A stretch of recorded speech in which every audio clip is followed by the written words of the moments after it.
Hello guys, assalamualaikum everyone. So alas 3 na ng hapon guys. So magluluto na ako ng aming iftar. So yan, kasi alas 6:29 yung namin dito, yung breaking fast namin. So kailangan kami magluto na guys So ito pala guys yung lulutuin natin ngayon. Saging na saba hinog. Tapos lalagyan ko siya guys ng niyog. Siyempre gagataan natin siya, tapos asukal yan, minatamis. Tapos guys, magluluto din tayo nitong pansit yan. Pansit itong parang siya malaki, siya, udang sa tawag sa atin. Tapos lalagyan ko lang siya guys ng itong cabbage. Yan, tapos at saka itlog. Siyempre lalagyan ko rin siya ng itlog. Ayan, mga 2 piraso lang siguro. So let's go guys, mag-start na tayo sa pagluluto. Okay.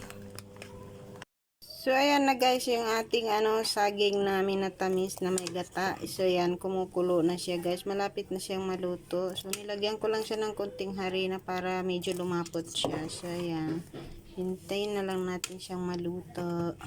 Okay. Ayan na guys, luto ng ating pansit. Yummy yummy. Ayan. Lagyan pa natin siya ng konting sauce.